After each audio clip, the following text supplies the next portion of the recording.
السلام عليكم، ان شاء الله كامل تكونوا بخير وعلى خير. كما راكم تشوفوا في الفيديو راح نديروا هذه البيتزا على خفيفه الظريفه واللذيذه، وراح تجيكم طريه وبنينه تهبل. نجيبوا الريسيبيو تاعنا ونجيبوا الحليب بعد ما كنا دفيناه. انا كيلت كاس بهذا، داروا لي 3 قروص. عندنا مو غرفه خميره مو غرفه سكر، نخلطوهم مليح مع الحليب الدافي بالفويه ولا بالفرشيطه كما تحبي، ونضيفو كاس فارينة بعد ما نكونوا اكيد غربلناه. تخلطي لاباراي تاعك وتخليها لمدة 10 دقائق حتى تخمر وتطلع.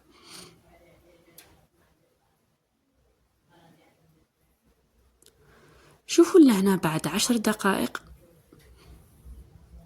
راح نضيفو نصف ملعقة ملح، وعندنا الزيت كما تحبيها مبسة كثري الزيت، ما تحبيش مبسة انا درت 6 مغارف زيت ولا 7. نخلط هذو مع بعضها مليح بالفوي. شوفوا لاباراي كيفاه راهي خامرة. اذا كنتي في الصيف اكيد ما تكثريش، وكتعودي في الشتاء تكثري الخميره عادي. ونبدا نضيف الفارينه بشويه، على الاول ديري بالفوي من بعد نوليو نلمو بيدينا فقط. هذه العجينه والله هذه لاباري اعتمديها في كامل، في السوفلي، في البيتزا كوفر، في البيتزا هذه تجيك هايله هايله. لهنا بعد ما لميتها شويه عندي نزيد لها مغرفه زبده ندخلها مليح مليح، راح تعطيها هشاشه وطراوه هايله.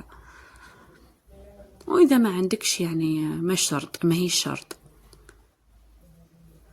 نبدا نلم فيها ونحطها على سطح العمل وندلكها شويه، ما تخليوها ما تنشفوهاش بزاف وما تخليوهاش جاريه. شوفوا كيف راه شويه تتلاصق في يدي، عاوني روحك بالفارينه برك وعجنيها. شوفوا كيف خليتها نطريه، خليتها ريحت شويه هكا واحد 10 دقائق وجيت باه نقسمها. انا داروا لي 3 خبزات كبار، انتي حبيتي ديري عادو عندك صينيات صغار دير لك حتى 4 قرص. نجيبها ونقرصها ونحطها في الصينيه وتفرق بها لازم مليح. عندي الفرماج، عندي الكاشير، عندي الزيتون، وعندي صوص بيتزا واجده، وعندي الطونه. وبداي بريباري البيتزا تاعك، ديري الصوص طوماط وبعد شوفي ديري قبل الكاشير ولا اي امور وباه ضيفي من فوق الفرماج.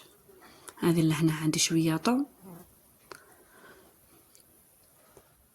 ولوحي البيتزا تاعك طيب. المهم اذا كنتم اول مره تشاهدوا هذه القناه ولحقتوا لهنا ما تبخلوش عليا بالاشتراك وتفعيل الجرس، وان شاء الله تكون عجبتكم وصفه البيتزا. اكيد يعني راكم كامل تعرفوا ديروها، لكن كاين يعني اللي ما تصلح لهاش.